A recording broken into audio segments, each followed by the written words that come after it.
muito importante. A gente aqui, do ponto de vista do governo federal, tem trabalhado muito nessa perspectiva, né, de incluir os municípios na agenda, né, de mudança do clima. Então, acho que fizemos um trabalho de inclusão né, do federalismo climático, né, e, portanto, da participação dos entes subnacionais na nossa NDC, foi apresentada no ano passado. Entendo que esse momento é muito oportuno para a gente ter essa troca, porque aqui do Ministério das Cidades a gente se vê um tanto quanto limitado para a gente, né, colocar as nossas metas sem que a gente tenha participação efetiva dos municípios, porque a nossa atuação, né, quanto Ministério, é muito de maneira a induzir, né, que as prefeituras, enfim, façam os seus movimentos de redução de emissões, de adaptação das suas infraestruturas. Então, assim, eu estou aqui mais para ouvir, confesso, do que para falar. Acho que essa troca é muito importante. Queria realmente agradecer essa disponibilidade da gente estar aqui apresentando a visão do governo federal, mas eu acho que a gente também tem muito a aprender com a Prefeitura de São Paulo, e eu acho que a gente também pode usar essa expertise aqui para também dialogar com outros municípios.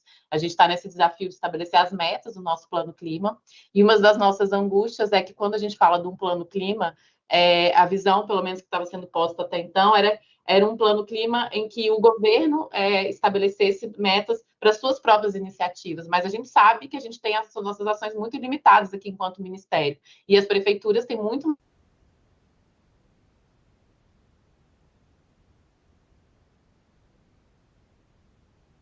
Acho que travou para todo mundo ou só para a gente?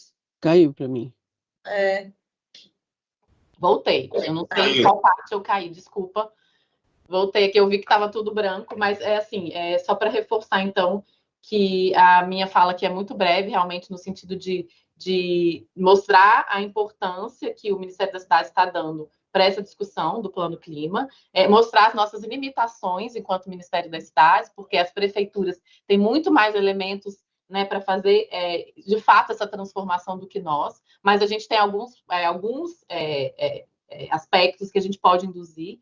Então, acho que é mais para a gente ouvir aqui, né, o pessoal vai apresentar a parte tanto de mitigação quanto de adaptação, mas eu acho que eu estou mais aqui para ouvir realmente as contribuições e ver como que a prefeitura está se organizando para também estabelecer as suas metas, né? Então, agradecer o convite. Obrigada, pessoal. Bom, então eu vou começar aqui a compartilhar com todos vocês alguns aspectos metodológicos que estão sendo adotados no plano. Conseguem ver a minha tela, né? Sim. Bom, eu vou me apresentar, eu vou apresentar os colegas também que estão aqui presentes. Vocês estão vendo uma tela toda dividida? Ou não? Não, né? Tá. Então, eu sou Ana Maria de Aragão, eu sou coordenadora geral de Cooperação e Sustentabilidade aqui da Secretaria Executiva. Nós temos conosco também o Antônio Esposo, da Secretaria de Mobilidade, que é o coordenador do Plano Clima Mitigação Cidades, e a Fernanda Capdeville, da Secretaria Nacional de Desenvolvimento Urbano e Metropolitano, que também atua na coordenação do Plano Clima Adaptação Cidades, né? É importante a gente falar um pouco sobre esses aspectos mais conceituais e, obviamente, acho que dentro desse diálogo que a Alice já trouxe, né, a diferença que é você falar de um plano clima para o Brasil como um todo, em diferença a você tratar realmente de um plano de adaptação e de mitigação de um município específico que vai tratar de aspectos que são próprios daquela localidade, né? No nosso caso, os nossos dados são dados brasileiros, em que a gente tem realmente municípios com vulnerabilidades extremas, municípios sem infraestrutura de saneamento, infraestrutura básica instalada, em comparação com outras realidades em que a gente tem municípios com quase 100% de saneamento básico, né? Mas dentro dessa perspectiva de uma problemática média do Brasil, né, alguns reportes são bem importantes. O primeiro deles é que os eventos climáticos afetaram o maior volume de pessoas entre 2020 e 2023. Então, embora a gente tenha tido um número menor de perdas humanas, a gente tem um número crescente de pessoas afetadas. Isso demonstra que a nossa capacidade de resposta é boa frente ao evento climático extremo, entretanto, aspectos estruturais da nossa moradia, da nossa infraestrutura básica, ainda nos levam a essa realidade de desabrigados, né? Embora pareça pouco, que só apenas 3% da área urbana total do Brasil em regiões suscetíveis a desastres climáticos, quando a gente pensa no volume, né, de pessoas que estão afetadas, a gente realmente acaba tendo uma situação bastante urgente de ser tratada, né? Especialmente porque esses dados de 2023 mostram que 18% da área urbanizada das favelas, então, assim, realmente das áreas mais vulnerabilizadas, estão em áreas de risco. E isso chama justamente a necessidade de ação. E aí a gente tem esse dado de que 16 milhões de pessoas vivendo em favelas e mais de quase 2 milhões de habitações precárias, que são um fator enorme para a gente ter realmente o impacto desses eventos climáticos. Então, eu acho que é importante essa flor de risco, né, que obviamente todos vocês já conhecem, mas só para a gente entender que o risco climático ele é produto dessas 3 situações: a existência de uma ameaça climática, de um evento extremo, a vulnerabilidade da população, ou seja, uma deficiência de infraestrutura, e a exposição, ou seja, estarmos em situações de risco. E aí essas 2 dimensões, eu acho que o Plano Clima, ele trata, inclusive com metodologias diferentes, foi uma coisa que a gente explicou para a prefeitura, né, para a Seclima, quando nós tivemos uma reunião preparatória, que o plano adaptação e o plano mitigação, eles tratam a partir de metodologias diferentes de aproximação, mas a gente trouxe aqui um panorama um pouco mais geral para vocês entenderem como é que a gente está tratando, né? Do ponto de vista da mitigação, a nossa preocupação central é a redução de emissões de gases de efeito estufa. Então, aqui, quando nós formos tratar das ações impactantes, né, as ações que realmente vão trazer uma transformação de Brasil, nós estamos falando daquelas transformações que reduzem emissões. O foco é esse, né? Porque justamente são as emissões de gases de efeito estufa aquelas responsáveis pelo aquecimento global. E esse aquecimento acima, né, dos parâmetros aceitáveis no Acordo de Paris, que é 1,5 graus, tem ocasionado uma reincidência maior de eventos climáticos extremos.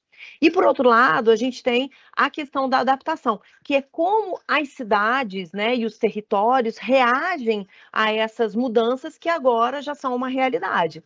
Então, realmente, o foco da adaptação é a redução da vulnerabilidade e da exposição de territórios e comunidades. Então, justamente o recorte de conteúdo é que nos leva ao recorte metodológico. De uma forma, explicando para vocês qual é a estrutura do Plano Clima, nós temos, então, um Plano Clima mitigação, que conta, e um Plano Clima adaptação, que contam com uma estratégia nacional. Essa estratégia nacional de mitigação ou de adaptação traz os grandes compromissos brasileiros, que abarcam diferentes setores, não apenas as cidades. Então, a gente tem vinculada a essa estratégia nacional, um conjunto de planos setoriais. E aí o plano setorial, ele vai trazer para o nível de ações e de metas e de compromissos aqueles elementos necessários para a gente poder, então, atingir os objetivos nacionais das estratégias nacionais, né? Como vocês podem ver, as temáticas são diferentes. Então, enquanto no Plano Clima Mitigação nós trabalhamos com uma divisão temática relacionada principalmente aos grandes setores mapeados nos inventários nacionais de emissões, no Plano Clima Adaptação, a gente trabalha mais com uma divisão de políticas setoriais. Então, Plano Clima Mitigação, temos planos setoriais de agricultura e pecuária, né? A gente não pode esquecer que tanto a agricultura e pecuária quanto a mudança de uso da terra e florestas são responsáveis por 70% das emissões brasileiras. Então, tem um foco importante naquelas medidas concretas que vão precisar de ser adotadas para reduzir as emissões. Temos aqui um plano setorial da parte de energia e mineração. A energia é um setor realmente da política federal. Essa daí a gente pode começar a falar um pouco das diferenças, né, nacionais, de compromissos nacionais com compromissos municipais. Então, no caso da energia, nós temos aí o setor de energia muito vinculado, o consumo energético, ele é um sistema nacional integrado. A política de combustíveis, ela é uma política nacional. Então, nesse sentido que a gente tem um plano nacional de mitigação. Da mesma forma, a questão da indústria, né? Nós temos políticas industriais nacionais, E aí a gente começa com essas três separações, que é, então, a ideia de se ter um plano de cidades. Então, é um plano que vai tratar sobre como esse conjunto de emissões se territorializam nas cidades e com políticas que são mais afetas, então, a essa interação quase municipal da política urbana. Temos também um plano sobre transportes, muito focado nas grandes infraestruturas nacionais, aeroportuárias, portuárias e rodoviárias. E temos um plano resíduos, que também trata da política nacional de resíduos, mas que tem uma interação direta com as cidades. Então, a gente aqui, e o Antônio vai apresentar para vocês, que a gente tenta fazer um diálogo concreto entre essas políticas nacionais e entre esses planos para a gente chegar realmente no cumprimento, principalmente da nossa contribuição nacionalmente determinada, a nossa NDC, que foi apresentada recentemente na COP29, com novas metas bem ambiciosas. Já no plano clima adaptação, a gente continua tendo algumas políticas setoriais, mas aí vocês veem que de uma forma mais desagregada, né? Então, a gente tem agricultura e pecuária, tem agricultura familiar, trata da biodiversidade, temos, então, o nosso plano, que é de cidades e mobilidade, mas também temos um plano para gestão de riscos e desastres, indústria, energia, transportes, igualdade racial, povos e comunidades tradicionais, povos indígenas, recursos hídricos, saúde, que é um tema muito importante, né, relacionado diretamente aos efeitos, né, de grandes eventos, e segurança alimentar, oceano e zona costeira e turismo. Então, só para mostrar para vocês que hoje essa apresentação, ela pega, né, é um recorte aplicado à questão das cidades, que no nosso panorama tem essa dualidade bem explícita de, por um lado, sofrer os grandes impactos das mudanças do clima e, por outro lado, contribuir pouco para as nossas emissões. E temos as estratégias transversais, que falam da transição justa, porque, obviamente, a gente tem um impacto direto nas cidades, né, sobre comunidades mais vulneráveis, ao mesmo tempo em que essas pessoas não podem ser responsabilizadas pelas emissões, né? As emissões, elas são muito mais relacionadas a grandes atividades econômicas. Temos também a questão dos impactos socioeconômicos e ambientais da transição, meios de implementação, educação, capacitação, pesquisa e desenvolvimento, inovação e monitoramento.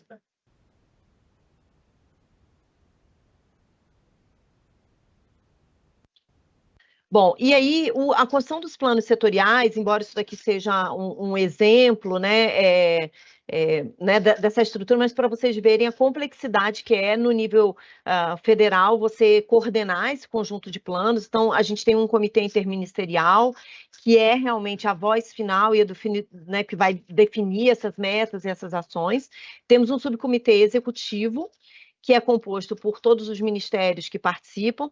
Dentro, temos também um GTT, um grupo de trabalho mais técnico, também conformado por representantes dos ministérios. Temos uma coordenação paralela, né, que faz essa articulação entre o Comitê Interministerial de Mudança do Clima com a elaboração dos planos setoriais. Essa coordenação é feita pelo Ministério do Meio Ambiente, pela Casa Civil e pelo Ministério de Ciência e Tecnologia. E para cada plano setorial nós temos um ministério líder, né? Então, no caso do plano cidades, tanto adaptação quanto mitigação, o ministério líder é o Ministério das Cidades, mas a gente tem participantes do Ministério do Meio Ambiente também no nosso grupo de trabalho. Temos aí a possibilidade de consultores setoriais externos, que foram fornecidos pelo PNUMA, que nos dão suporte ao desenvolvimento desse plano, e temos, então, os pontos focais desses ministérios parceiros. Tudo isso com uma interação com a sociedade civil. Então, tanto a Estratégia Nacional de Adaptação quanto a Estratégia Nacional de Mitigação estão em fase de consulta pública. Fora isso, a gente tem um conjunto de oficinas, que eu acho que é próximo slide aqui, temos um conjunto de oficinas que nós estamos realizando, né, no Plano Clima Mitigação, mas que já foram realizadas no escopo do Plano Clima Adaptação, para alinhamento e coleta de insumos, né? Essas interações, elas são refletidas, então, nos capítulos que são elaborados pelos ministérios setoriais e pelos pontos focais dos ministérios parceiros, né? E esse trabalho de ida e volta junto à sociedade nos permite ter um processo realmente que vai sendo realimentado. E o Ministério do Meio Ambiente e o Ministério de Ciência e Tecnologia fazem também uma avaliação com outros consultores externos do material produzido pelos ministérios, né? Aqui a gente começa, então, já com uma apresentação específica da questão de mitigação, que eu já vou passar para o Antônio dar continuidade, né? Mas só para vocês entenderem aqui a estrutura do plano setorial cidades mitigação, mas que também é a estrutura dos demais planos. A gente tem um capítulo voltado à caracterização daquele setor em termos das emissões de gás de efeito estufa. Temos, então, um outro capítulo destinado a definir as prioridades e tendências de mitigação para o setor. Ele é um capítulo muito importante porque ele traça justamente assim, as grandes metas, né, as grandes alavancas. Depois temos um plano de ação, em que a gente realmente cai para o detalhamento de que são as ações impactantes e que são ações estruturantes, justamente aquelas que vão nos permitir atingir as grandes metas de redução. Temos um capítulo relacionado à gestão do plano, que é justamente onde a gente vai tratar de meios de implementação, instrumentos e do monitoramento, né? E as considerações finais. No caso da mitigação, especificamente, a gente tem uma situação, né, como eu já comentei, bem diferente das cidades brasileiras. Então, a gente costuma escutar no cenário internacional que as cidades consomem 75% da energia primária global. Mas no caso brasileiro, a gente, justamente por causa da nossa matriz energética bem limpa, as cidades elas estão contribuindo com 20% das nossas emissões, né, quando a gente olha o Brasil como um todo. Obviamente, quando você faz essa análise de emissões no nível municipal, o panorama vai mudar em função da economia daquele município. Municípios que têm uma maior atividade econômica da agropecuária, vão ter maiores emissões, certamente, no setor agropecuária. E áreas, né, que têm uma área urbana muito pequena vão ter pouquíssima repercussão de emissões das cidades. Mas quando a gente olha um município como São Paulo, a gente pode realmente falar que talvez o padrão de emissões de São Paulo siga essa tendência global e não essa tendência média do Brasil. Porque o que nas cidades, quais são os setores nas cidades que repercutem nas emissões? São as atividades industriais e comerciais, a construção civil, o consumo energético, os deslocamentos, o transporte, principalmente esse fator da mobilidade do transporte, mas também a distribuição de água e produção de alimentos. Quando a gente olha que no Brasil como um todo, a gente percebe que se a gente fosse, né, distribuir essas emissões nas cidades, a gente está falando que tanto os automóveis quanto as indústrias de transformação e construção são os maiores elementos de geração de gases de efeito estufa, né? Então, percebam que automóveis e todo o setor industrial de transformação. É muito significativo e eu quero dar esse destaque para a problemática que a gente tem do transporte individual, que é um fator que realmente a gente sabe que, em termos da política nacional, a gente tem muito menos ingerência do que o município. Então, o papel importante do plano que vocês vão desenvolver em nível local para combater essa questão da redução das emissões. E aqui também um destaque importante dos resíduos sólidos. Então, o que a gente percebe, né? A nossa grande meta tem de ser de reduzir a quantidade de resíduos que são levados para a disposição final. Essa tem que ser a grande meta brasileira e municipal, porque aqueles resíduos que são lançados, seja num aterro, seja no lixão, eles têm todo um processo de decomposição que, inclusive, geram gases de curta duração, o metano é um deles. Então, essa meta tem que ser realmente uma meta, inclusive, dialogada com a sociedade, porque somos nós os principais consumidores e produtores desses resíduos. Bom, e aí a gente vê aqui, eu queria só destacar em função da nossa matriz energética, como que o consumo energético residencial é bem pequeno em relação, por exemplo, à produção de gás de efeito estufa dos automóveis, né? Que é aqui essa linha, aqui produção de eletricidade e calor como atividade principal, e em que a gente tem 30% dessa atividade do setor residencial. Então, realmente, acho que em termos, né, de país, está claro quais são os nossos grandes desafios, o que se reflete também como os grandes desafios das grandes metrópoles. Passo, então, agora a palavra para o Antônio, para dar prosseguimento um pouco à estrutura do nosso plano mitigação, e depois a Fernanda para o nosso plano adaptação.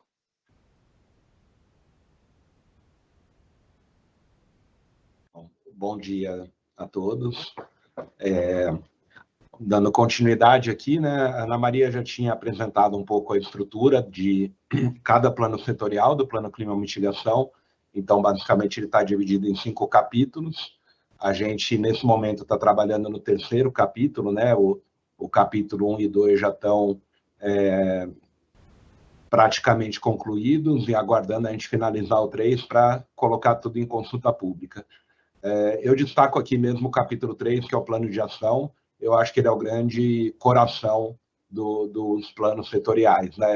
O resto, que vem no capítulo 4 e 5, é quase que uma consequência do plano de ação. E é a fase que realmente a gente está se debruçando mais, né? Fazendo várias oficinas e tal, para definir metas e alinhar indicadores, etc. Podemos já ir para o próximo, por favor. Pessoal, os slides aqui tem muita informação. A gente vai passar essa apresentação para vocês, ela está um pouco mais completa e atualizada do que a gente tinha enviado previamente, então eu não vou ler tudo, tá?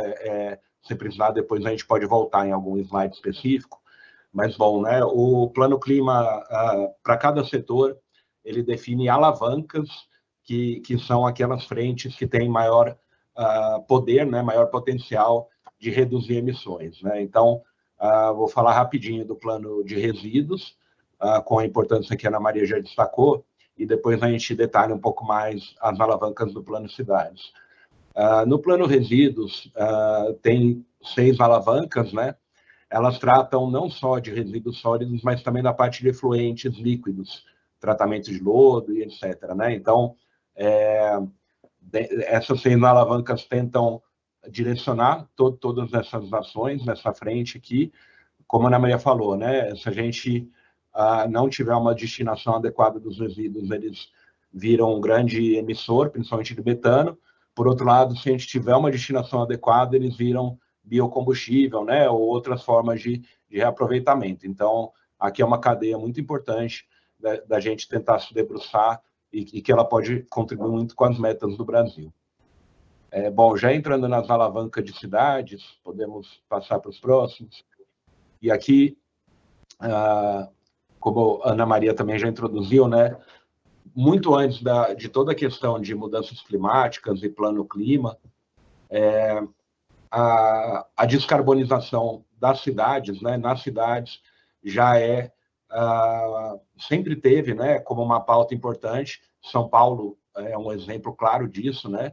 Há décadas já tem iniciativas como rodízio veicular, Zona Azul, a implantação de medidores de qualidade do ar, etc., medidas para descarbonizar a frota de transporte coletivo, inspeções veiculares, né? Várias medidas dessas que já foram tentadas. Então, isso não é necessariamente novo. Podemos ir para o próximo, por favor. Isso não é necessariamente novo para as cidades, né? O que acontece é que agora, com toda essa agenda climática, essa descarbonização ganha força, né? Ganha novos instrumentos também e ganha uma atenção maior. E, inclusive, muita coisa que São Paulo já tentava fazer, eu acredito que vai conseguir fazer com muito mais sucesso, e a gente vai poder replicar para outras cidades também. Então, bom, a nossa primeira alavanca, ela tem uma característica muito ligada à parte do planejamento urbano, né? Tentando principalmente racionalizar deslocamentos, evitar que o espraiamento urbano desorganizado ele cada vez mais contribua para aumentar deslocamentos, né? E com isso aumentar emissões. e junto com isso também vem questões de reduzir desigualdades, aumentar o acesso a oportunidades. Então, a gente tem como possibilidades, né, tentar adensar mais as áreas onde estão as oportunidades ou as áreas próximas a corredor de transporte, inclusive utilizando a ferramenta de desenvolvimento orientado ao transporte, de DOT. Outras ferramentas também, estimular, claro, né, o transporte ativo e coletivo, acho que podemos passar para a próxima já, mas também estimular tanto que você possa ter moradias nas áreas centrais, perto das oportunidades, quanto que você possa desenvolver oportunidades de emprego, empreendedorismo, educação nas periferias, também reduzindo o deslocamento, né? Então, no caso de São Paulo, recentemente foi divulgada uma pesquisa de destino do metrô que aponta que teve uma queda de 16% nos deslocamentos. Esse número tem que ser um pouco melhor investigado, né, para a gente entender melhor ele, mas pode ser uma notícia boa se ele estiver reduzindo deslocamentos compulsórios. Pode ser uma notícia ruim na parte que ele estiver reduzindo deslocamentos para lazer e para outras situações que não são os que a gente quer reduzir, né? Mas a gente quer reduzir, por exemplo, com digitalização de serviços, evitar que o cidadão tenha que se deslocar para ir em cartório, ir no Detran, e etc. E isso já está acontecendo, né? Então, eu acho que a pesquisa já captou uma parte disso, e isso é positivo para a nossa intenção aqui de descarbonizar os transportes. Claro, né? Para isso, em nível municipal, só finalizando o último slide, já indo para a alavanca 2, o município tem instrumentos importantes para isso, né? Que são os planos diretores, zoneamentos e etc. Bom, na alavanca 2, aí entrando aqui em mobilidade, né, já na veia, a alavanca 2 ela quer reduzir a participação do transporte individual ou, matematicamente colocado de outra forma, aumentar a participação de modos ativos de transportes na divisão modal das cidades brasileiras.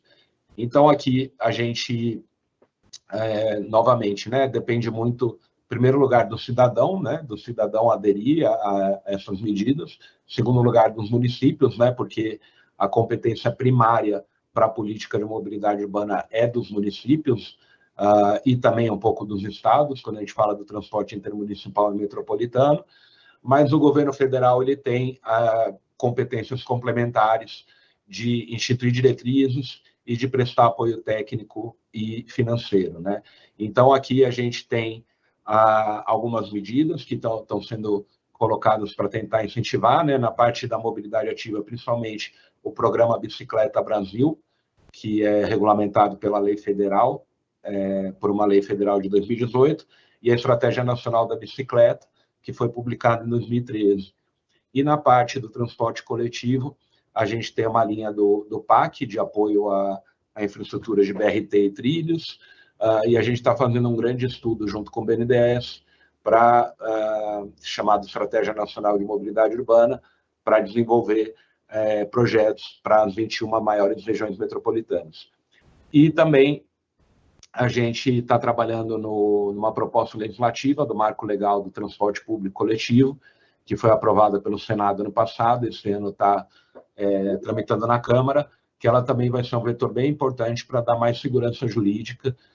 Não é o caso de São Paulo, né, mas em outros municípios a gente tem muitas operações precárias, não contratualizadas, e a gente pretende, com o Marco Legal, colocar um pouco mais de ordenamento, né, melhorar um pouco a governança do setor, e ele também traz várias outras possibilidades ali de obtenção de receitas extratarifárias, de melhor ordenamento da gestão interfederativa, de melhor gestão de dados também, que é um problema grande que a gente tem na mobilidade, e etc., né? Então, a gente tem uma expectativa grande de aprovar essa proposta legislativa esse ano, e acho que é de grande interesse, talvez o principal cliente, depois dos passageiros desse marco legal, são os prefeitos e secretários de transporte, né, que eles vão ter muito mais prerrogativas e não ficar tão suscetíveis a interpretações de órgão de controle para poder modernizar suas legislações e contratos em nível local.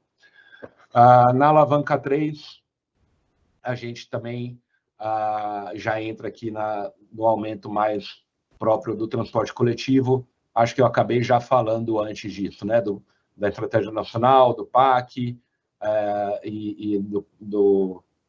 também estamos começando a trabalhar no Plano Nacional de Mobilidade Urbana, né? Isso é algo previsto para médio prazo a gente ir trabalhando. E, bom, todas essas frentes para ampliar a participação modal. Aqui, além de ampliar, né, na alavanca 4, a gente também tem o foco em descarbonizar a frota, né, a frota que hoje já circula. Então, São Paulo, por exemplo, já está nesse movimento, né, com a eletromobilidade, agora avaliando também biometano. Na verdade, São Paulo já teve outras iniciativas anteriores nesse sentido também, com biodiesel, com gás, etc. E aqui a gente também tem uma linha do PAC para a renovação de frota, que foi lançada em 2023, que os municípios podem pedir apoio financeiro, e a gente também tem feito várias rodadas de capacitação dos municípios para eles conseguirem implementar, né? É claro que você colocar uma operação com eletromobilidade, ela é totalmente diferente de uma operação a diesel, então você tem que rever todo o teu plano operacional e verificar toda a infraestrutura de recarga, avaliar quais são os veículos mais indicados, qual a melhor forma de financiar. Então, tudo isso a gente tem feito várias rodadas, inclusive chamando fabricantes e bancos para passar informações para as cidades que foram selecionadas no PAC.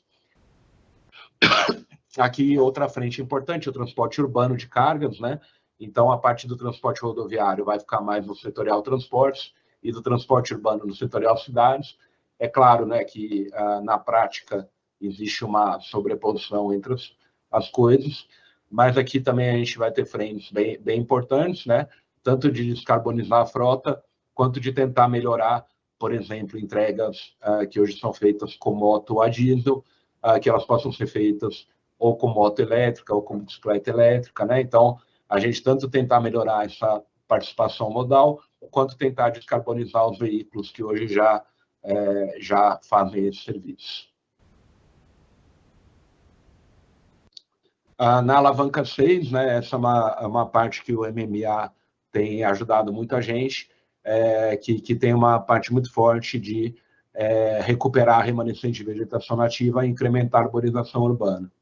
A gente tenta aqui também associar um pouco a parte de arborização com a mobilidade, principalmente a mobilidade ativa, e tentar também propiciar a remoção de emissões aqui, né? A remoção de carbono, né? Então, é uma medida importante. Isso aqui também dialoga muito com outro programa federal chamado Programa Cidades Verdes Resilientes, que ele tem uma característica mais de implementação operacional, né? Enquanto o Plano Clima ele trabalha mais no plano estratégico e tático, o PCVR, né, que é a sigla que a gente chama, vai mais na linha tática e operacional.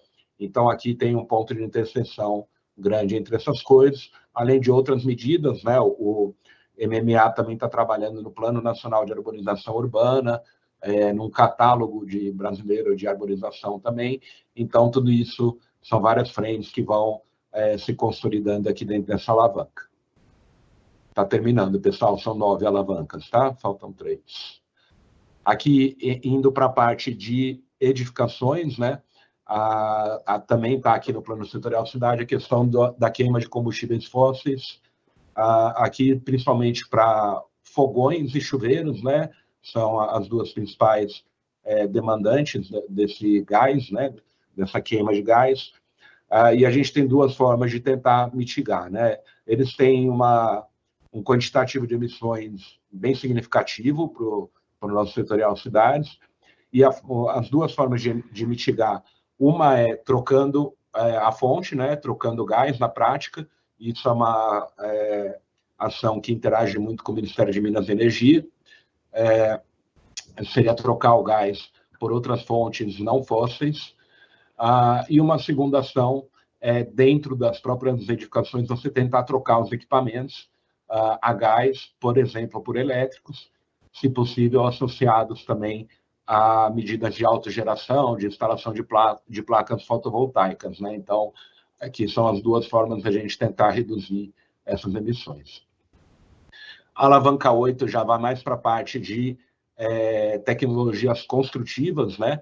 Então, de antes da edificação ser produzida, ou de retrofit, né?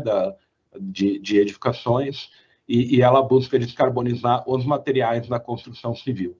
Então, aqui também é uma parte que a gente tem muita relação com o Ministério da Indústria, né? A gente está dialogando muito com eles, a gente também depende, em boa parte, de esforços da iniciativa privada, e a gente tem uma atuação mais forte na parte de habitação de interesse social, né? Principalmente com Minha Casa Minha Vida, mas a ideia aqui também é a gente avaliar até onde a gente pode ir, não só na habitação de interesse social, mas na parte de habitação como um todo, né? Para que isso possa ter um maior potencial de descarbonização. E, por fim, né, aqui uma parte que dialoga um pouco com o setorial resíduos, que é a gente fomentar a economia circular em áreas urbanas. Então, o setorial resíduos, né, a gente vai ter aí uma interação em que até a parte da coleta e do transporte até os aterros, ou até o biodigestor, ou até a reciclagem, de alguma forma, vem para o setorial cidades, né? E a partir de algum momento, do momento que ele chega lá, ele entra no setorial resíduos. Ana, assim, a gente encaminha, a gente, na verdade, estava atualizando até ontem à noite a apresentação, mas a gente encaminha logo em seguida aqui da reunião. E, bom, Ana Maria, tinha terminado? Talvez tinha o cronograma só, né? Não sei se muito rápido vale a gente passar, mas é só para dizer que, como a Ana Maria já falou, hoje a gente está em consulta pública a Estratégia Nacional de Mitigação, e nos próximos meses, se não me engano, fim de maio, começo de junho, a previsão é abrir a consulta pública dos planos setoriais mesmo, já junto com a Estratégia Nacional, e aí a gente vai conseguir explicitar muito melhor, detalhar ações, né, que a gente ainda está trabalhando, metas e tal, e também receber contribuições de vocês. Então, acho que era isso. Não sei se eu devolvo para a Ana Maria ou já direto para a Fernanda apresentar a parte de adaptação. Fernanda. Né? Fernanda, por favor, então. Oi, pessoal, bom dia. Então, assim, eu vou falar agora um pouco do plano de adaptação, do setorial cidades. Esse é um plano que já está em consulta pública, o plano em si, né, não, a Estratégia Nacional de Adaptação já passou a consulta pública, e agora a gente está na fase de consulta pública do plano setorial. Então, um pouco do que eu já vou dizer aqui, né, de passar um pouco, falar dos nossos achados ao longo dessa, seguindo, né, a metodologia de construção do plano, falar um pouco dos nossos achados e dos nossos resultados, mas está tudo também descrito lá na minuta do plano, que está sob consulta pública, e que eu coloquei o link aqui no chat. Falar um pouco aqui da contextualização, como que a gente construiu esse plano, né, aqui no Ministério das Cidades. A gente criou um grupo de trabalho, porque esse é um plano que reúne vários setores urbanos, né, então a gente tem ações e pessoas que trabalham na área de saneamento ambiental, da área de habitação, da Secretaria de Desenvolvimento Urbano e Metropolitano, também da área de periferias. Além disso, a gente também teve contribuição, ações, reflexões de outras áreas da Esplanada, que é pessoal que atua com projetos urbanos, né? Então, tem pessoas do Ministério do Meio Ambiente que atua com uma qualidade ambiental urbana, com projetos voltados para cidades, eles entraram nessa discussão. O pessoal de ciência e tecnologia também trabalha com algumas tecnologias voltadas para a gestão urbana, também participaram, e o pessoal do patrimônio, que não se identificou também, né, em outros planos temáticos do Plano Clima, e veio fazer contribuição junto com o nosso. Então, é um agrupamento, né, de setores que atuam sobre a cidade, e a gente teve junto nessa jornada aqui. A gente teve alguns processos de participação, assim, mais pontuais, né, então a gente abriu algumas escutas ao longo desse processo para debater sobre os riscos que impactam as cidades, os principais riscos climáticos às cidades, e também abrimos uma escuta sobre as ações estratégicas propostas para dar resposta a esses riscos. A gente também teve um debate com o Conselho das Cidades, a gente montou um grupo específico do Conselho das Cidades para debater tanto a Política Nacional de Desenvolvimento Urbano e essa minuta do Plano Clima e como que elas podem dialogar entre si. Então, assim, passando pela metodologia, né, do plano, que foi proposta, né, pela equipe organizadora, né, do Comitê Interministerial, a gente teve um primeiro momento de visualizar onde que estamos, né, então a importância da adaptação para o desenvolvimento urbano. A gente depois passou por uma questão assim, de identificar os principais riscos, vulnerabilidades, na sequência para chegar a uma formulação de objetivos, metas e ações. A parte de gestão, monitoramento, a gente fez uma pincelada, mas assim, a ideia é que o plano, a adaptação como um todo, reunindo todos os setores, tenha um método próprio de monitoramento. Então, a gente, né, como a gente vê, 87% da população é urbana, então isso já, a maior parte dos impactos e desastres são sofridos nas cidades por esta população, então aí uma das grandes importâncias da gente debater esse tema na gestão urbana, é super relevante considerar, né, que existem 12 mil favelas, comunidades urbanas, onde se concentra populações mais vulnerabilizadas, que a gente precisa de uma atenção. A gente debateu, né, nesse momento de reflexão inicial, que um dos grandes gargalos é o padrão de desenvolvimento urbano atual, né, insustentável, que reflete a desigualdade social, mas também fortalece, né, mantém essa questão da desigualdade territorial, socioeconômica, então ocupações irregulares, arborização escassa, inexistência de conexão entre as áreas verdes, má distribuição de equipamentos e serviços, levam a uma situação de maior vulnerabilidade nesse contexto de mudança do clima. Então, a gente passou, né, por 4 principais ameaças, foram que a gente olhou aqui para o setor de cidades, né, então tem essa questão do aumento da temperatura e ondas de calor, né, nesse primeiro mapa a gente vê onde tem acontecido, né, essa anomalia da temperatura máxima, né, nos últimos 10 anos, então a gente teve esses dados, né, disponibilizados pelo Ministério de Ciência e Tecnologia, que faz um diagnóstico, né, dessa questão do clima para nós, e aí com isso a gente vai identificando regiões no Brasil onde vai ter essa maior ameaça.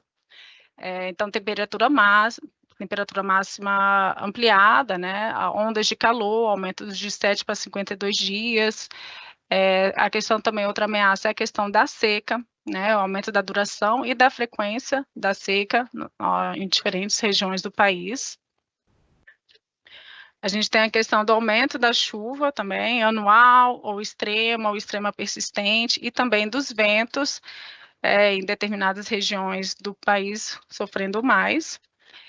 E aí também tem outra ameaça, que é a questão do aumento nível médio do mar, né, que é observado em todas as regiões costeiras. Então, essas foram as 4 ameaças que a gente considerou. Para além disso, a gente olhou também a questão das vulnerabilidades, né, para cruzar o risco, a gente olha ameaças, vulnerabilidades e exposição. Dentro das vulnerabilidades, o que a gente identificou, né, de relevante, a gente até classificou em 3 grupos, né, então, uma vulnerabilidade grande para as cidades é a questão da informação, a ausência ou precariedade na comunicação com a população, ou informação, mesmo para a tomada de decisão do poder público, relacionada a esses impactos climáticos.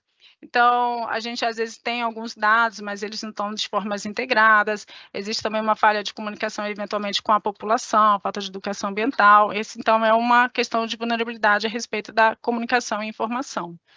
Um outro grupo de vulnerabilidade que a gente identificou foi a questão mesmo institucional, então, assim, como que a política urbana está sendo efetivada, né, então uma ineficiência na política urbana, no planejamento territorial, na questão da fiscalização, então por mais que existam esses instrumentos, né, a forma inadequada ou de fiscalizar ou de realmente chegar no território, gera uma fragilidade em relação a esse novo contexto de mudança do clima.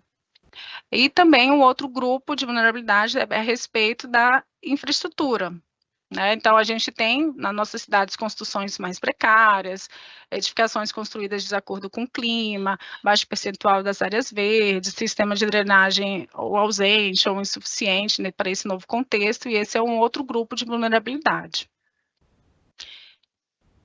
E tudo isso vai gerando, né, os impactos. Então, os principais impactos que a gente identifica, né, na questão do conforto ambiental, com redução da qualidade da água que chega para a população, disponibilidade hídrica, a questão da qualidade do ar. Tem grandes impactos também na questão da infraestrutura, né, então, comprometimento também dos serviços públicos, comprometimento do serviço de drenagem urbana, da coleta de esgoto, tudo é impactado.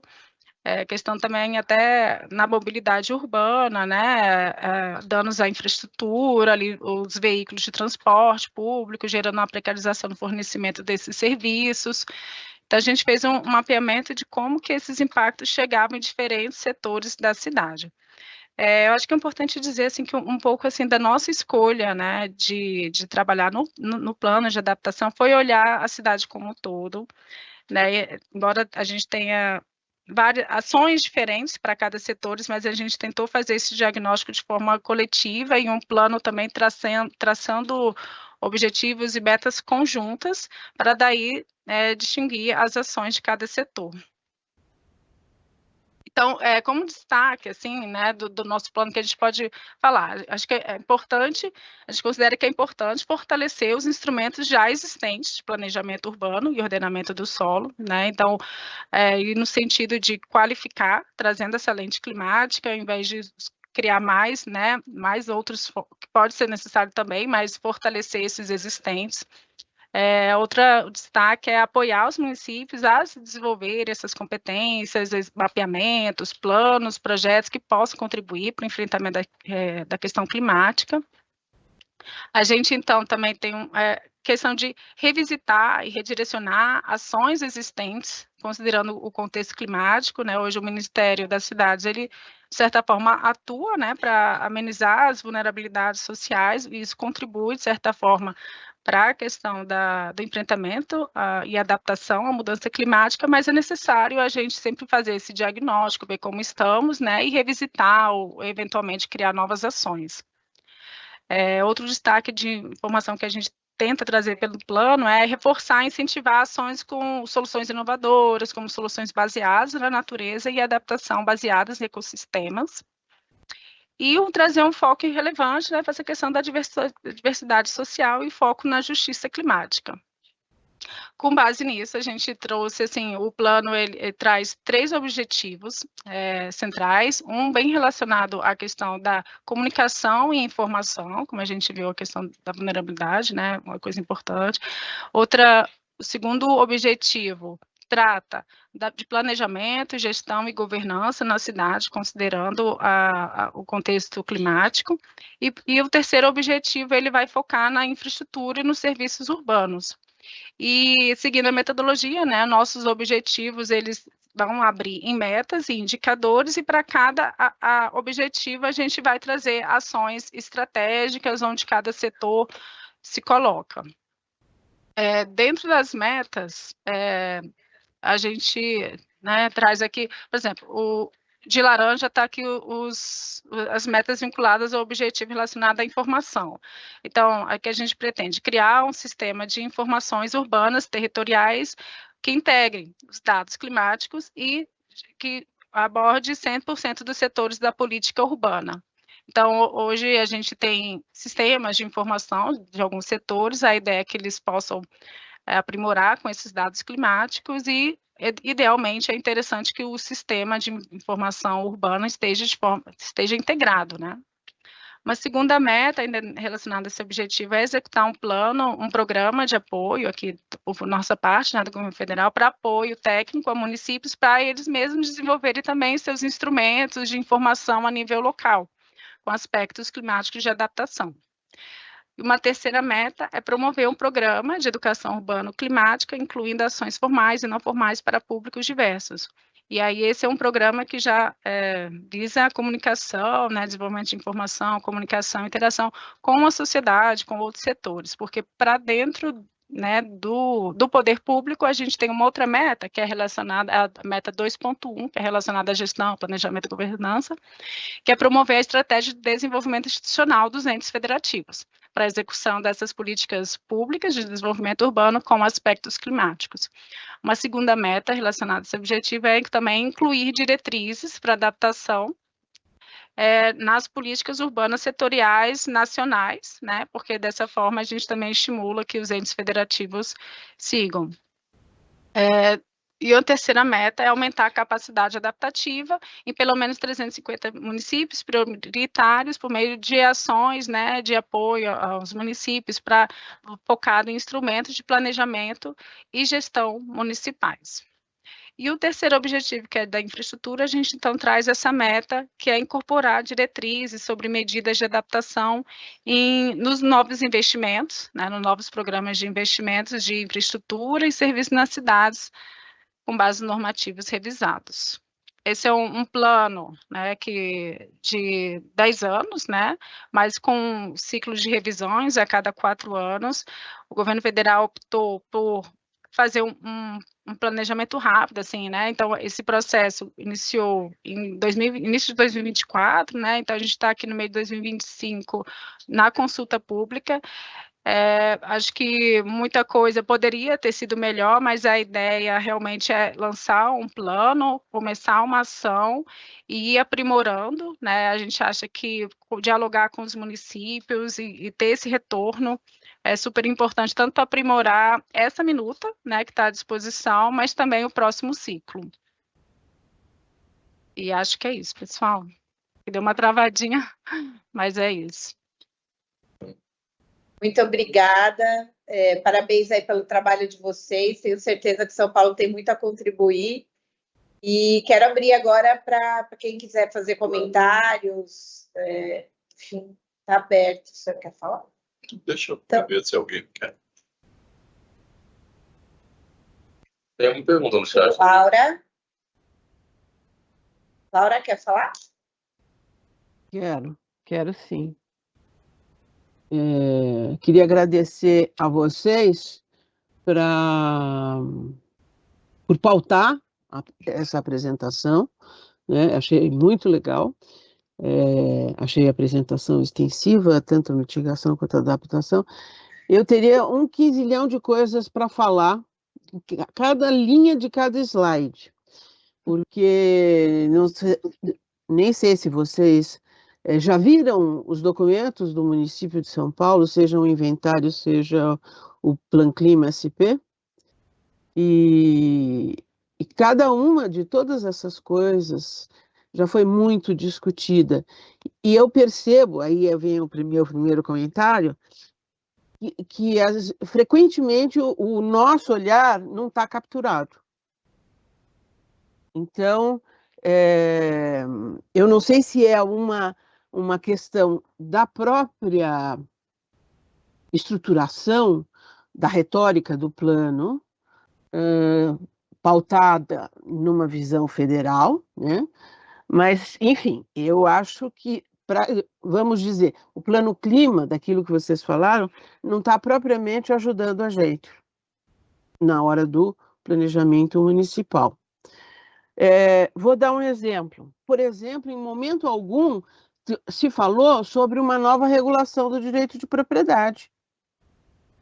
A destruição do espaço da cidade frequentemente vem por causa de mercado imobiliário, seja na geração de favelas, seja na destruição das condições internas para conforto térmico, drenagem, etc. Então, isso é um problema. Outra, no processo de fomento à vida urbana, não foi falado, por exemplo, no elemento essencial do processo produtivo contemporâneo, que é o acesso à internet de banda larga. Tem que ter uma regulação nesse sentido, para que os processos econômicos dentro da cidade possam ter mais potência. Outra coisa, a questão e vou dar o exemplo nosso, que a gente se matou, porque eu é que era a secretária executiva daqui do Comitê do Clima, instalei o Comitê da Frota, a gente se matava aqui em São Paulo por causa dos ônibus e a poluição derivada deles, porque o governo federal não fazia uma regulação para produzir melhores ônibus, né? Então, estou dando esse exemplo no caso dos ônibus, que é uma coisa. Energia não é competência nossa, controle de processo industrial também não é competência nossa, etc. Outra coisa, por exemplo, eu acho que é importante, eu entendo o que vocês estão falando, eu concordo e tal, mas eu acho muito importante falar do pixel. O pixel das análises dos cenários climáticos considerados é muito grande para a gestão urbana, né? E isso também não tem outro pixel, é com esse que nós temos que nos virar. Mas eu acho importante a gente abordar isso. Outra coisa, que para mim é essencial, nós aqui precisamos da água que vem da Amazônia. Então, essas interações é só no âmbito do plano federal que podem ser consideradas. Cadê a nossa água? Depois, senti falta da abordagem das regiões metropolitanas. E depois, por exemplo, tem o prazo de 2035, né? E eu entendo que é um trabalho hercúleo, tá tudo bem e tal, mas não fala do Adapta Brasil. Existe o Adapta Brasil, né? A gente precisa favorecer a utilização, ou talvez a melhor instrumentalização desse conhecimento existente. Agora, vou dizer para vocês, não quero nem ficar falando, vocês estão vendo que eu estou um pouco desesperada, mas tem muita coisa que talvez a gente pudesse discutir, aqui não é o momento, né? Sim, esqueci de falar da questão dos inventários de emissão de gás de efeito estufa, que o município de São Paulo publica-os desde 2003. Eu não conheço outro órgão público do Brasil, do governo federal, que faça isso. E de quando em quando a gente tem relatórios que analisam o que é a nossa performance em termos de emissão de gás de efeito estufa e de onde isso sai, né? Então, isso é uma coisa que eu entendo importante, ver esse olhar local sobre a questão das emissões, e que a dança das nossas emissões deriva fundamentalmente do fator de emissão do SIM. Depois, a outra coisa é que, em termos de emissões, e no plano federal isso poderia ser considerado, talvez não equacionado, eu compreendo, está tudo bem, mas teria que ser abordada a questão do consumo e das emissões indiretas, né? E não tem nada que vocês falaram que eu discordo. Para mim, está tudo ok. Mas eu acho que a gente tem que ir mais além na problematização. Obrigada, Laura. Eu acho importante quem for falar, se apresentar. A Laura é coordenadora de mudança climática da Secretaria do Verde, ela que coordenou a criação do Plano de Ação Climática aqui da cidade de São Paulo. Que então, propôs a criação não da Seclima, mas da Secretaria Executiva. Fui eu. Mas... Então, é importante, só para contextualizar quem é cada um. Então, e estou em todos os inventários de emissão de gás de efeito estufa do município de São Paulo. Então, eu sei do que eu estou falando.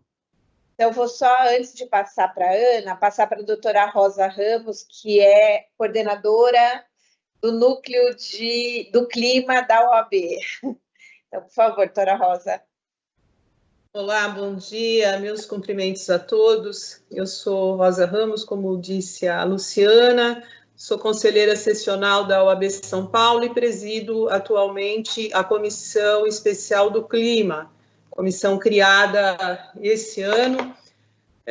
A OAB São Paulo, assim como a cidade de São Paulo, né, eles expressam grandeza. O OAB São Paulo também é a maior do Brasil, assim como São Paulo, a maior cidade.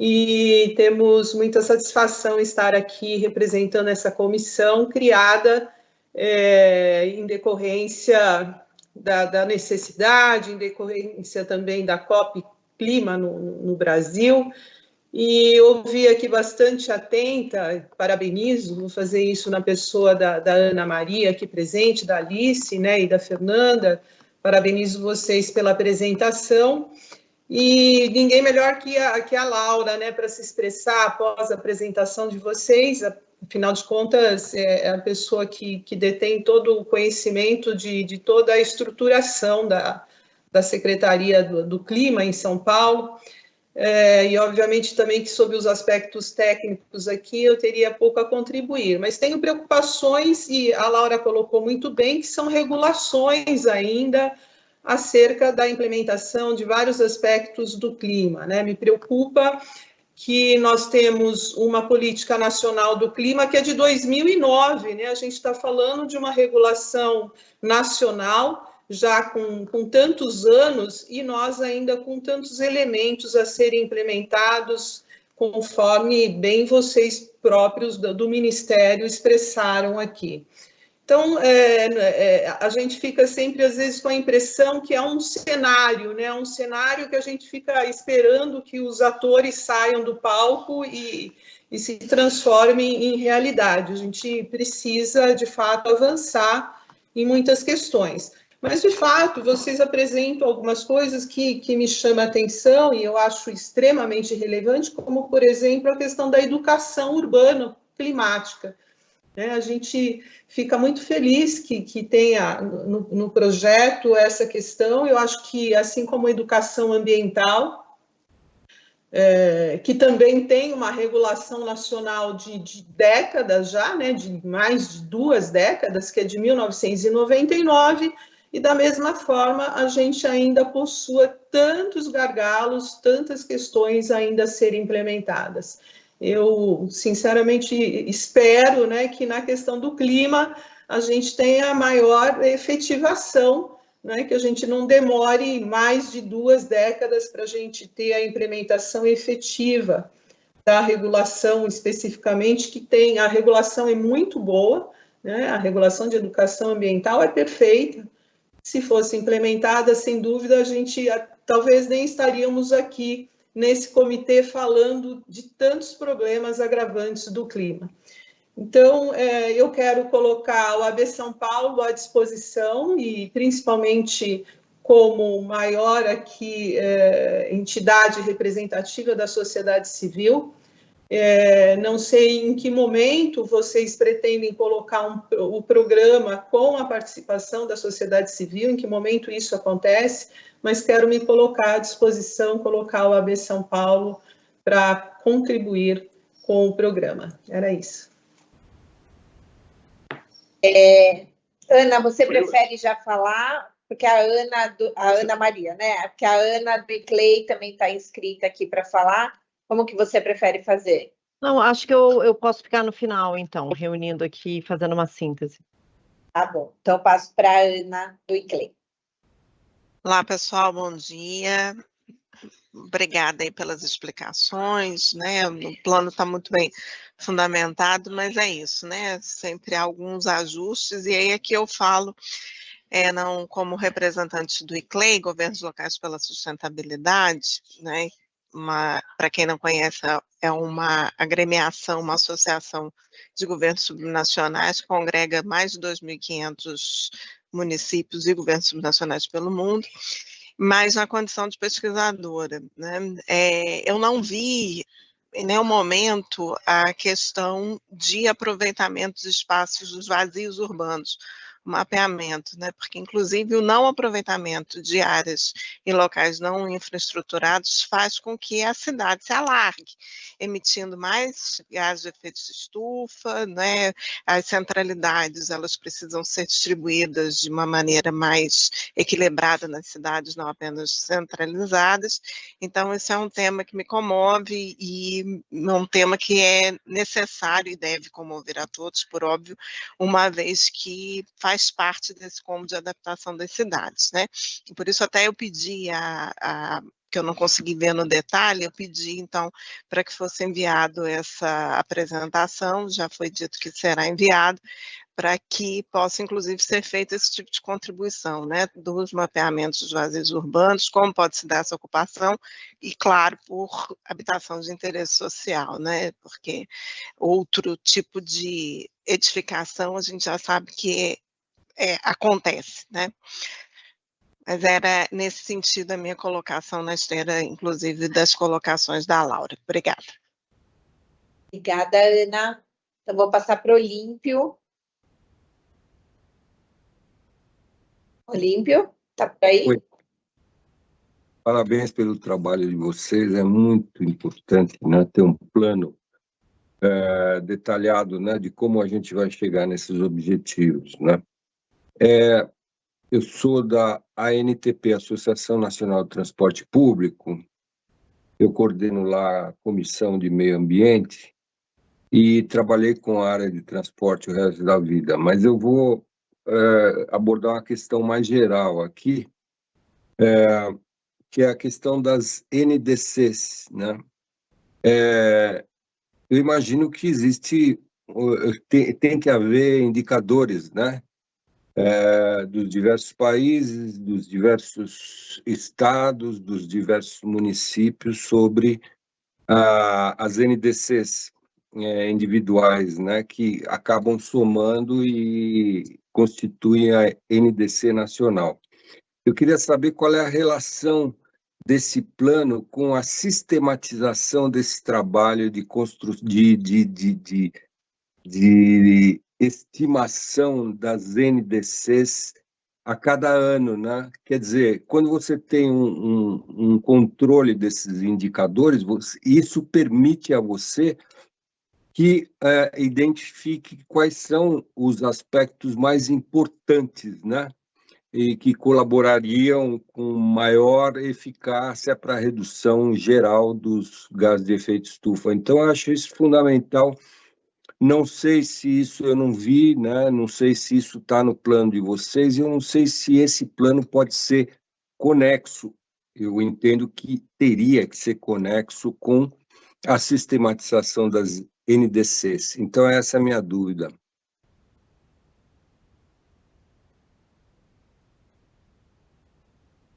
Obrigada, Olímpio. Ana, quer responder? Bom, espero poder responder a todas essas contribuições, mas, em primeiro lugar, eu quero agradecer. Assim, o ideal é que a gente tivesse a oportunidade de fazer esse diálogo com todas as grandes capitais nacionais.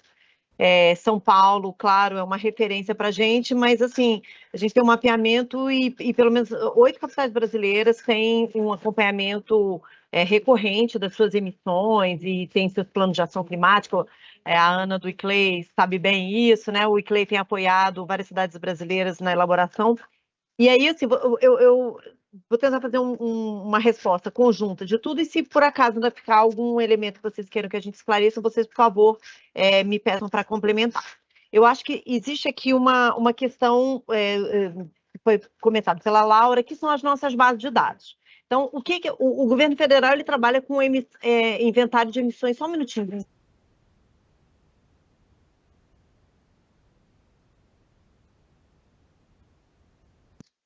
É que eu estou numa sala coletiva aqui e todas as coisas acontecendo ao mesmo tempo. Então, o nosso Inventário Nacional de Emissões, como a Laura comentou, principalmente em relação ao mapeamento, né, dos assentamentos humanos, que é a categoria internacional formulada pelo IPCC, trabalha com um mapeamento que não olha o intraurbano. Então, por exemplo, a gente hoje, uma grande luta que a gente está construindo a partir desse olhar do Plano Cidades é para que a gente mapeie as áreas, os maciços vegetais intraurbanos.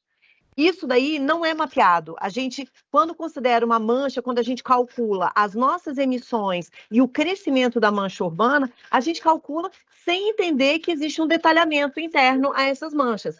Então, para a nossa estratégia de aumento da cobertura vegetal nas cidades, é fundamental que a gente entenda a cobertura que já existe. E isso daí é uma coisa que hoje não é mapeada. Mas, obviamente, a gente está falando do mapeamento nacional, né? Ou Então, uma das diretrizes estruturantes para que a gente chegue a esse mapeamento é o cadastro de arborização urbana, que é um cadastro que o Ministério do Meio Ambiente tem tentado articular com os municípios para que os municípios façam seus próprios mapeamentos e a gente tenha um controle dessa mancha. Então, eu concordo totalmente com a sua observação e ainda me permita, a Fernanda é mais especialista nessa discussão do Adapta Brasil, mas o Adapta Brasil também não tem esse olhar interurbano. Então, embora a gente tenha um mapeamento municipal, esse mapeamento intramunicipal tem sido uma grande luta do Ministério da Cidade, junto ao Ministério de Ciência e Tecnologia, no sentido de aprofundar realmente a localização dessas áreas de risco, a localização dessas vulnerabilidades locais. Então, realmente a gente trabalha aí, né, quando a gente olha o Brasil como um todo, com uma deficiência de dado, de detalhamento de dado municipal. E aí, só comentando também com a observação do Olímpio, a nossa NDC, ela não é composta das NDCs locais. A nossa NDC, ela é estruturada com base nas grandes simulações que foram feitas a partir de estudos da COP, da UFRJ, das políticas nacionais. Então, assim, a NDC, que ela é reportada, né, para o Acordo de Paris, para o cumprimento do Acordo de Paris, ela é uma NDC dos governos nacionais. Ela não é uma NDC que soma metas municipais. E, na verdade, a gente acha que o ideal era que fosse um método conjunto. As grandes políticas nacionais somadas às políticas locais. Daí o papel, eu acho que fundamental, que foi apresentada na última NDC, agora na COP29, que é o papel do federalismo climático. O papel do federalismo climático é uma resolução em que os entes federativos, estados e municípios e União se comprometem a priorizar as suas políticas climáticas, os seus investimentos na solução da problemática do clima. Então, assim, só com isso que a gente vai ser realmente capaz de atingir as metas nacionais, entendeu? A parte, obviamente, de alguns programas que vão poder remeter né, a alguns cumprimentos, por exemplo, a política de combustível, a política da nossa matriz energética, etc. E aí, só para finalizar, e eu já vou passar aqui para Alice e Fernanda complementarem minha fala, a gente não pode esquecer que nós não podemos reinventar os instrumentos que nós já temos. E hoje nós temos o nosso Estatuto da Cidade, ele é um grande instrumento que já conta com instrumentos jurídicos, financeiros e tributários que, por exemplo, nos permitem nos aproximar dessa temática da melhor utilização do espaço urbano. Então, a gente tem um instrumento lá desde 2001, que é o parcelamento, edificação e utilização compulsórios, que são uma forma dos municípios, por intermédio de suas leis municipais, e esse instrumento requer uma lei municipal, só a lei federal é insuficiente para aplicação, que permitiria justamente um melhor uso do espaço urbano. Tanto tratando a temática da obsolescência, da degradação, aqui Laura e Ana fizeram referência. Então, assim, a gente acredita que nós não devemos enfraquecer os instrumentos, o que nós precisamos é colocar em evidência. E aí, obviamente, a gente está na fase de construção aqui do plano mitigação, está um pouco mais atrasado em relação à adaptação, mas só para deixar vocês tranquilos que a gente está tratando aqui de duas ações muito importantes. Uma é a digitalização dos serviços públicos. A digitalização é justamente esse entendimento do meio digital, reduzindo deslocamentos compulsórios para a realização de atividades que as pessoas antes precisavam de tomar ônibus, pegar carro, etc., para fazer. Em segundo lugar, esse trabalho realmente de olhar os espaços obsoletos e tentar, de uma certa forma, reforçar a importância de se reutilizar esses espaços em lugar do crescimento da cidade. E vamos, aí assim, é um spoiler, né? Mas a gente está tentando realmente estabelecer uma meta quantitativa para para conter a expansão urbana. Então, isso daí é uma coisa que a gente quer, por meio desse instrumento do federalismo climático, combinar com vocês. Aí a gente precisa que os planos diretores não permitam o crescimento da mancha urbana. né? Não vai ser só o plano clima que vai ser suficiente. Se o plano diretor permitir novas zonas né, de crescimento urbano, aí não tem como a gente forçar a regeneração dos espaços interurbanos, ao melhor aproveitamento da infraestrutura instalada, mas a gente está querendo, sim, incluir. E aí a gente tem um programa hoje da Secretaria de Patrimônio da União, que é justamente sobre os imóveis da União, que né, fornecer esses imóveis para habitação de interesse social. Agora, claro, o quantitativo desses imóveis é muito inferior aos que são de propriedade particular, portanto, na ingerência do próprio, né, da própria cidade, ou também do setor produtivo. Obrigada, Ana. Sobre a internet. Oi? A Ana não chegou a comentar, não sei se tem alguma coisa a dizer, sobre a questão da expansão da banda larga, o processo produtivo dentro da cidade, possível para principalmente as camadas mais pobres. Na verdade, hoje, quando a gente olha, né, assim, a Agência Nacional de Comunicações, ela disponibiliza um mapeamento brasileiro, né? O que a gente percebe? A nossa cobertura de internet, ela é muito ampla no Brasil. O problema é qual é a banda. Então, esse daí é um estudo muito importante, eu acho que você está falando, que é justamente a gente ver qual é a banda que chega nas comunidades mais vulneráveis. Então, às vezes, a gente só tem banda 2G e 3G, né? Embora a cobertura seja... mas aí é também um trabalho do provedor, né? É um trabalho assim... Eu entendo sua preocupação com uma regulação nacional, mas a regulação é de prover né, o serviço, mas realmente a regulação de que tipo de serviço, de que banda, é algo que a gente precisa de traçar, mas eu acho que é uma discussão bem importante, a gente pode trazer para a discussão mais ampla com os demais ministérios que coordenam esses outros setores que nos complementam, né?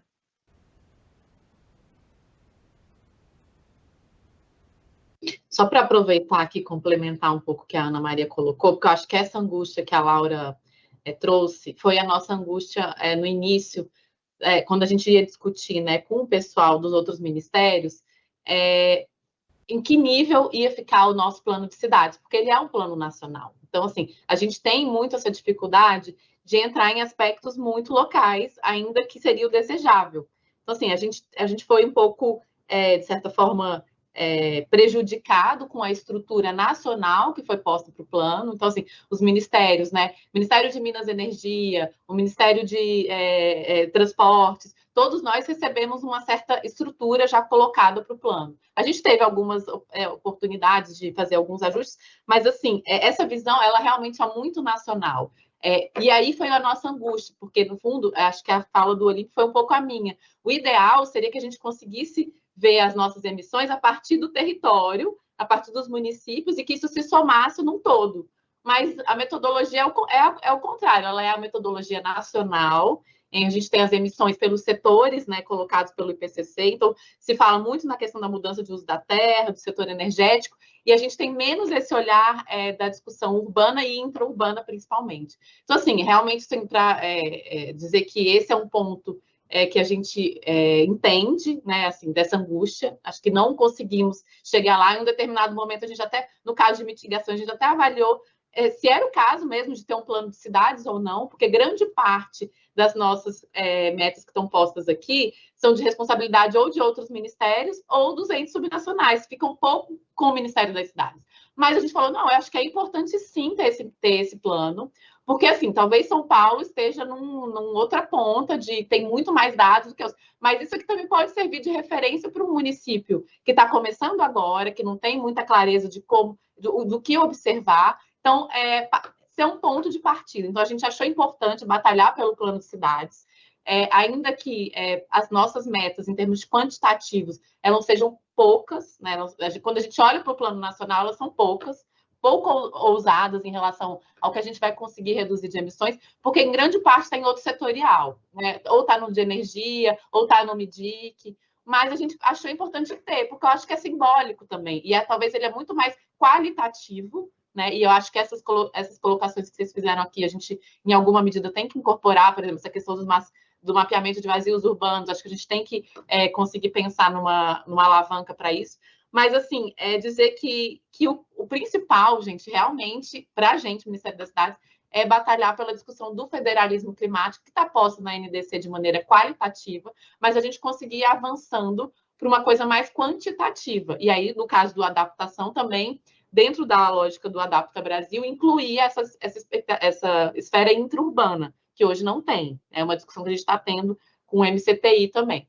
Então, só para dizer assim, que a gente compartilha, de certa forma, dessa angústia, mas, assim, entre ter e não ter, a gente achou melhor ter, ainda que tivesse essas lacunas, para a gente ir aprimorando né, ao longo dessas revisões também, e ao longo que se crie mais maturidade nos municípios para acompanhar isso. Oi, chegou a minha vez, né? Agradeço aí o debate, né, a colaboração das pessoas, e só para lembrar que, assim, na nossa apresentação, acho que talvez não tenha trazido todos os pontos, mas a gente fala da região metropolitana, até como uma das áreas mais expostas.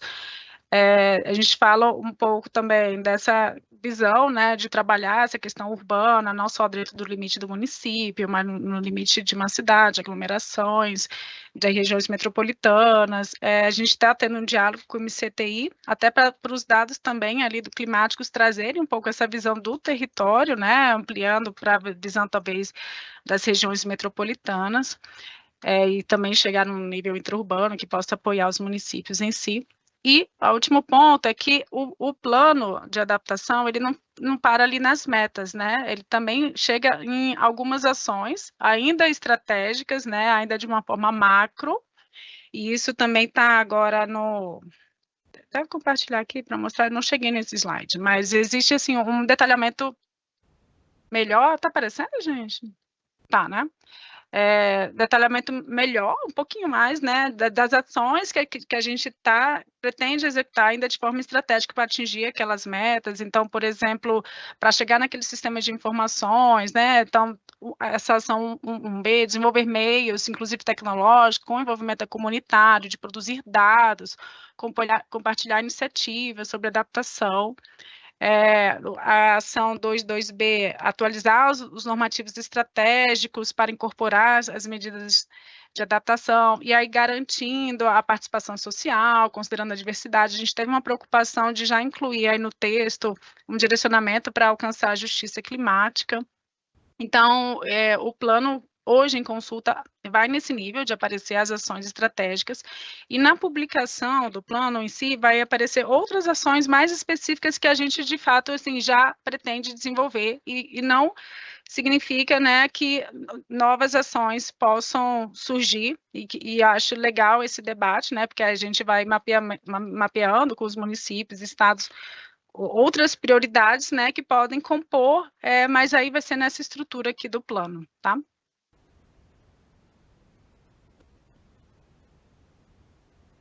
Queria agradecer muito a Ana Maria, a Alice, a Fernanda, o Antônio Maria. Foi uma explanação muito minuciosa, né? Muito rápida, então é lógico que as dúvidas vão prosseguir, nós vamos ter que refletir sobre isso. Agradecer a participação, né, da Laura, que é sempre uma voz que a gente precisa ouvir permanentemente. Ela é a matriz e origem aqui da Seclima. A Rosa, o Olímpio, a Ana Wenck, do ICLEI. Então, eu acho que, de certa forma, a gente reflete, acho que a Fernanda que falou de angústia, a angústia aqui do município é viver numa república bizarra, em que as responsabilidades e obrigações são da cidade e as competências e as receitas são da União, né? São Paulo sofre muito isso, é uma grande arrecadadora tributária e volta muito pouco para São Paulo, porque raciocina-se no sentido de que São Paulo tem tudo e não precisa de nada. Só que São Paulo recebe população não só de todo o Brasil, mas de vários países. Hoje aqui os nossos moradores de rua são internacionais, né? E é uma questão gravíssima. Eu acho que a gente precisa manter esse diálogo aberto e intensificado, talvez fazendo algumas reuniões temáticas para que os temas possam ser mais aprofundados e que haja possibilidade de troca de ideias e de divulgação, disseminação de algumas práticas que São Paulo tem feito, até de forma anônima, sem divulgar, mas que podem servir para pequenos municípios também, Fernanda, porque é importante que cada cidade saiba que a sua periferia é a vítima preferencial dos fenômenos climáticos, né? São sempre os mais pobres, são sempre os mais carentes, os excluídos, que vão sofrer prioritariamente os efeitos dos fenômenos climáticos. Então, é muito importante que a gente converse bastante, né? E que nós saibamos, assim, compreender os focos diversos e as angústias que são, assim, bem localizadas, né? O município tem de enfrentar, tem de responder às coisas e nem sempre ele conta com, né? Agora, um exemplo pequeno, o projeto de eletrificação da cidade de São Paulo. O prefeito conseguiu o mais difícil, que foi o financiamento internacional e do BNDES de 6 bilhões. Conseguiu que a empresa nacional pudesse fornecer os ônibus. E onde é que parou o projeto? Na insuficiência da concessionária Enel de fazer a infraestrutura de recarregamento das baterias, né? Então, há ônibus parados sem circular, correndo risco de obsolescência, porque a ANEEL não resolve o problema da concessionária, inclusive acenando com prorrogação do contrato por mais 30 anos, para uma cidade que está insatisfeita com os serviços prestados. Isso é só um exemplo, né?